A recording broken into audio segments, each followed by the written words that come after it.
this meeting, and thank you very much for being here. Thank you so much, Mr. President. If I can, first of all, thank Please. you for invitation, and thank you very much for your efforts, personal efforts to stop killings and stop this war. Thank you. And using this opportunity, many thanks to your wife, First Lady of the United States. She sent a letter to Putin about our children, abducted children, and my wife, she, First Lady of Ukraine, she gave the letter. It's not to you, to your wife. Oh, I want it. Yeah. So we are saying this sensitive topic. Yes, please. And thanks to our partners, and that you supported this format. That after our meeting we can have leaders who are around us, UK and France, Germany, Italy, Finland, EU, NATO. I mean, all partners around Ukraine supporting us. Thanks to them, and thank you very much for invitation. Thank you very much for being here. President Trump. Do you think it's fair? Yes, Peter, go ahead. Thank you, President Trump. So, President Zelensky, you say in a post on X today, Russia must end this war, which it itself started. President Trump, you say President Zelensky of Ukraine can end the war with Russia almost immediately if he wants to. Which is it? Yeah, I think that's true. I think they'll. We're going to have a meeting. I think if everything works out well today, we'll have a trilat, and I think there will be a reasonable chance of ending the war when we do that. And, is this the end of the road for American support for Ukraine? Is today's meeting deal or no deal? I can never say that. It's never the end of the road. People are being killed, and we want to stop that. So I would not say it's the end of the road. No, I think we have a good chance of doing it. It's been almost 4 years now that a lot of people were killed last week. A lot of people last week. I mean, millions of people killed, but a lot of people last week for whatever reason. A big number, a lot of soldiers, on both sides. And I know the president, I know myself, and I believe Vladimir Putin wants to see it ended. And as you met with Putin on Friday, today you've got President Zelensky here.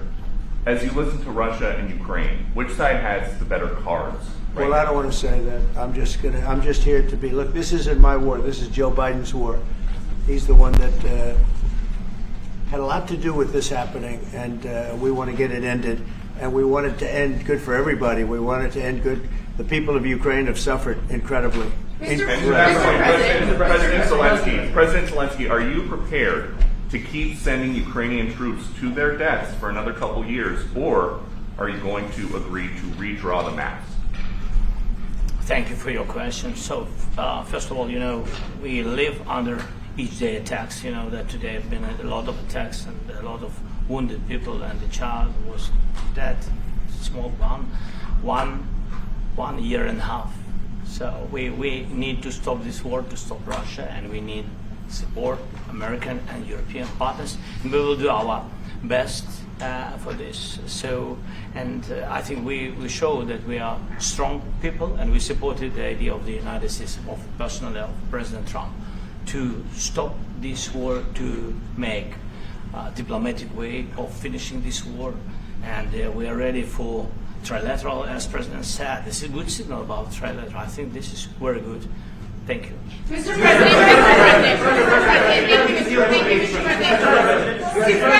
if the peace deal will be achieved, are you going to be willing to send American peacekeepers to Ukraine?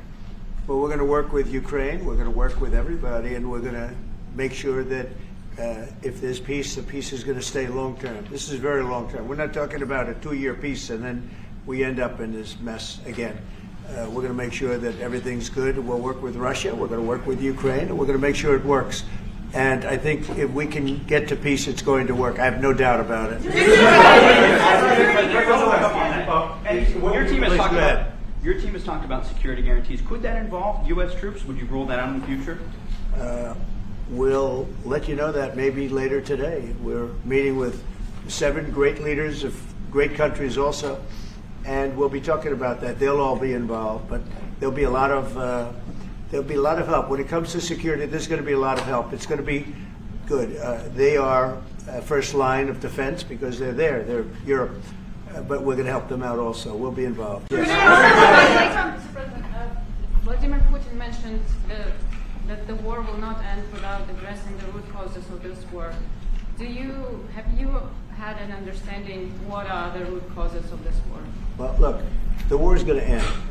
When it ends, I can't tell you, but the war is going to end, and this gentleman wants it to end, and Vladimir Putin wants it to end. I think the whole world is tired of it, and we're going to get it ended. It was, I've done 6 wars. I've ended 6 wars, and I thought this maybe would be the easiest one, and it's not the easiest one. It's a tough one. A lot of reasons for it, and they'll be talking about it for a long time. But they'll be talking about the others. Look, India, Pakistan. We're talking about the big places. When you look at, you just take a look at some of these wars. You go to Africa and take a look at that. Rwanda and the Congo, Republic of the Congo. That's been going on for 31 years. And so we've done a total of 6, and we really have 6, not including the fact that we obliterated, and it turned out to be a total obliteration, the nuclear, as you said, the future nuclear capability of Iran. And this one, I think we're going to get solved also. I feel confident we're going to get it solved. Like guarantees or like the special envoy put forward. Thanks, Mr. President. Can you tell us about your conversations with European leaders and what they need to see to support an end to the war? Yeah, well, we're going to be meeting with a great representative group and 7 very powerful, very big countries and great people, all friends of mine and friends of yours. And we're going to have some suggestions made. They want to see peace. They would like to see peace. Go ahead, please. In the red. President Trump, do you think it's fair for Ukraine and for Russia to achieve a lasting and durable peace if Ukraine cedes its territories that Russia hasn't yet conquered? Do you think it's a fair peace for Ukraine? We're going to have a lasting peace. Just to answer the first part of your question, we're going to have a lasting peace. I hope it's going to be immediately. I hope it doesn't have to go on. And I think people of the whole world is going to be very happy when that's announced. Yeah, please. Mr. President, you posted on social media, Mr. President, a very touching letter from the First Lady. And the letter was hand-delivered to President Putin. And it calls for an end to the war, essentially, because of the children and the children's future. Why did the First Lady feel that letter was necessary? Was it because she believes that Mr. Putin is the aggressor in the war? Is a similar letter being hand-delivered to President Zelensky? So the First Lady felt very strongly. She's watched the same thing that you watch and that I watch. I see things that you don't get to see, and it's horrible. But when she's got a great love of children, she has a wonderful son that she loves, probably more than anybody, including me. I hate to say it, but she loves her son. She loves children, and she hates to see something like this happening. And that goes for other wars too. I mean, she sees the heartbreak, the parents, the funerals that you see on television. Always funerals. We want to see something other than funerals. No, she felt. It was a beautiful letter. It was very well received by him. And she did ask me to say, she would love to see this end. She would love to see it end. And she says it very openly, very proudly, and with great sorrow because so many people have been killed. Last week, Brian, go ahead, Brian. Yes, sir. I've got a question for each of you. Yes. First of all, Mr. President Zelensky, you look fabulous in that suit. I said the same thing. You look good. I said the same thing. Yeah. Isn't that nice? That's the one that attacked you last time. See, now he's. I remember that. You look wonderful. No, my first question for you, But President you Zelensky. are in the same suit. I You see, I changed. You are not. Maybe yours is much better. Please. Real quickly, upon peace, God willing we get peace, are you open to holding an election in your country? Yes, of course. We are open for election, yes. We have to do safety circumstances. And a little bit, we need to work in the parliament, because during the war you can't have elections, but we can do security. We need, we need a truth, yes, everywhere, in the battlefield, in the sky, in the sea, yeah, to make possible for people to do democratic open, legal elections. So you say we're ready. during the war you can't have elections. So let me just say 3.5 years from now. So you mean if we happen to be in a war with somebody, no more elections? Oh, that's good. I wonder what the fake. You like news this is. idea? No, this is No. Speaking of news, I got a question for you. This sounds insane for me even to ask this. But do you think the American media really doesn't even want a peace deal? Because they've seen they've been so critical of you every step of the way as you lead the charge for peace. It's an amazing phenomenon. I said that if in the settlement you got Moscow, St. Petersburg, and thousands of miles around them, they would say I made a bad deal. The level of hatred and animosity is incredible. Not with all. I mean, we have great people up here. We also have terrible people up there that I think are told what to say. But, in solving all of these wars, they don't even write about it. I saw major wars. I saw wars that have been going on for 31, 35, and 37, and a couple of quicker ones. One that was going to go into a full-blown deal very quickly. You know what the one I'm talking about. It was a big one. But they don't even write about that. No matter what I do, no matter what, and this is not anything to do with you. It's probably to your advantage in a certain way. But no matter what I do, no matter what deal I make, from my standpoint, you'll come out good. Maybe President Putin will come out good. But they'll say, Trump was absolutely horrible. It's just that, and I've lived with that for a long time. I've lived with it since just before the first election. I used to get great publicity. Now I get the worst publicity anyone's ever gotten in office, but I won in a landslide, so that people understand. They're the only ones that count, ultimately. But I've also had great reporters. I've had journalists that are very good. But it's very sad when you do the right thing. As an example, they said, because of the fact that Vladimir Putin came to American soil, this was a tremendous defeat for Donald Trump. No, it was really wonderful that he did it. It was a hard thing for him to do, to be honest with you.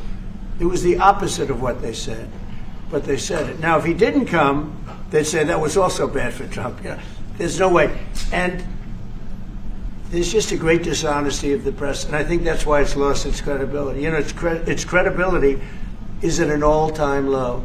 We have a thing going on right now in D.C. I walked around yesterday with MTG. If you can walk around with D.C. with MTG and not be attacked, the city is safe. Yes.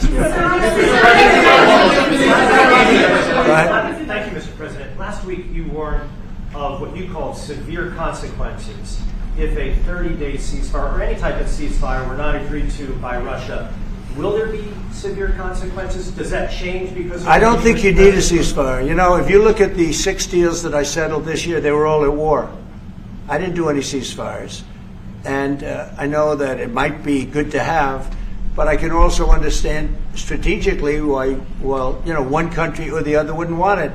You have a ceasefire and they rebuild and rebuild and rebuild, and, maybe they don't want that. But if you look at the 6 deals that we made peace and long-term, long-running wars, I didn't do any ceasefires. Would I like the concept. I like the concept of a ceasefire for one reason, because you'd stop killing people immediately, as opposed to in 2 weeks or 1 week or whatever it takes. But we can work a deal where we're working on a peace deal while they're fighting. They have to fight. I wish they could stop. I'd like them to stop. But strategically, that could be a disadvantage for one side or the other. But all of these deals I made without even the mention of the words ceasefire. Can you explain the decision to offer Ukraine Article 5-like security guarantees, but stop short of pushing for their full membership? Yeah, well, we haven't done anything on that yet. If you look back and you go back long before President Putin, it was always a statement that they would never allow Ukraine into NATO. So that was a statement that was made, but we haven't discussed any of that yet. We're going to be discussing it today. But we will give them very good protection, very good security. That's part of it. And the people that are waiting for us, I think they're very like-minded. They want to help out also. Thank you, President Trump. The United States The United States has already given hundreds of billions of dollars to this war effort in Ukraine. Biden. At best, it is a stalemate and the killing continues. So President Trump, how much more is the United States willing to give Ukraine? And President Zelensky, how much more do you want? Well, I'll start off just by saying we're not giving anything now. We're selling weapons. This is something before, I guess the number is well over $300 billion. That was under Joe Biden, a corrupt politician, not a smart man, never was. By the way, go back 40 years. He was not a smart man 40 years ago either. But now he's in particular bad. This was done by a corrupt administration that shouldn't have been in, and frankly, if the right results of the election were given, if I were president, this war would have never taken place, and he would have been very happy because he would have liked to have seen. I mean, they went through hell. He went through hell. This war would have never happened, and the people that were killed, a couple of million people, a lot of people with soldiers and everything else, and the people that have been displaced and forced into other areas and other countries because of what's happened, none of that would have happened. And I'm just saying that he was a horrible president, whether it was the borders or this. He was just a horrible, corrupt president. Mr. President, You want to answer? I can. Thanks so much. So first of all, we have possibility now to buy weapon from the United States. We are thankful for this program and this opportunity. We are thankful for Europe. They pay for this. And through NATO program, for example, Pearl and etc., we have some programs where we can have some money to finance this. And this is a part, I think, it's not a part for the war and to defend us. It also will be a part for security guarantees, to strengthen our army, to rearm Ukrainian army. This is very, very important. And it depends how much money we need to rearm. For example, the question of air defense, we spoke about it with President Trump, and I'm happy that we have now bilateral decisions and we work on it with production, American production. Nobody in Europe has so many air defense like Patriots, for example. We need it very much, and this is also about defending. And I think the good news, we make the best military equipment in the world by far. You mentioned the Patriots. How good are they? Systems. We have systems. They're literally 100% foolproof, and it's really like shooting two bullets. Two bullets hitting each other in the air in a space like this. The chance is 100%. It's 99 to 100%. So we sell the equipment to NATO. And NATO does what, I don't know what the arrangement is that you have with, but I know that they want you to have the equipment. And we're getting the best equipment in the world, but they pay us for the equipment. Under Biden, it was just crazy what was going on. I believe the number is over 300. I think it could be $350 billion worth of equipment and money and everything else. And we've made more progress in settling this war in the last 2 months than they made in 4 years. This should have been settled a long time ago, but it should have never happened. Yeah, please. You pushed out on social media. All right, Brian, go first. You pushed out on social media about doing away with mail-in ballots and potentially electronic voting machines. Can you explain on that? Well, that's a very off-topic, just really quickly. Mail-in ballots are corrupt. Mail-in ballots, you can never have a real democracy with mail-in ballots. And we, as a Republican Party, are going to do everything possible that we get rid of mail-in ballots. We're going to start with an executive order that's being written right now by the best lawyers in the country to end mail-in ballots because they're corrupt. And you know that we're the only country in the world, I believe, I may be wrong, but just about the only country in the world that uses them because of what's happened. Massive fraud all over the place. The other thing we want change are the machines. For all of the money they spend, it's approximately 10 times more expensive than paper ballots. And paper ballots are very sophisticated with the watermark paper and everything else.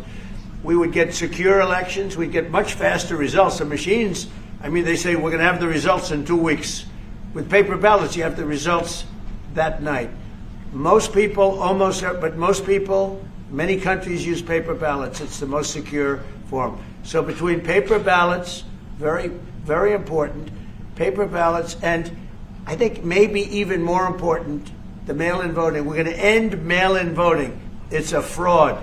if you have mail-in vote, even Jimmy Carter with this commission, they set it up. He said the one thing about mail-in voting, you will never have an honest election if you have mail-in. And it's time that the Republicans get tough and stop it, because the Democrats want it. It's the only way they can get elected. Because with men and women's sports and with transgender for everybody and open borders and all of the horrible things, and now the new thing is they love crime. They're fighting me on the fact that I've made Washington, D.C. safe. We're not going to get mugged, beaten up, or killed like all the people you've been watching get so badly hurt. I'm glad, I hate to take your time on this, but I'm glad you asked me that question. Sorry. We're going to stop mail-in ballots because it's corrupt. You know, when you go to a voting booth and you do it the right way and you go to a state that runs it properly, you go in, they even ask me, they asked me for my license plate, for identify. I said, I don't know if I have it. He said, sir, you have to have it. I was very impressed, actually. But it's very hard to cheat with mail-in voting. As you know what happens in California, it's so corrupt, where some people get 5, 6, 7 ballots delivered to them. Now, we got to stop mail-in voting, and the Republicans have to lead the charge. The Democrats want it because they have horrible policy. If you have mail-in voting, you're not going to have many Democrats get elected. That's bigger than anything having to do with redistricting, believe me. And the Republicans have to get smart. We're not going to have a country. I said for a long time at rallies, you need borders and you need free and fair elections. Those two things. Otherwise, you don't have. We have strong borders now. In 90 days, Mr. President, we didn't have 0 in 3 months.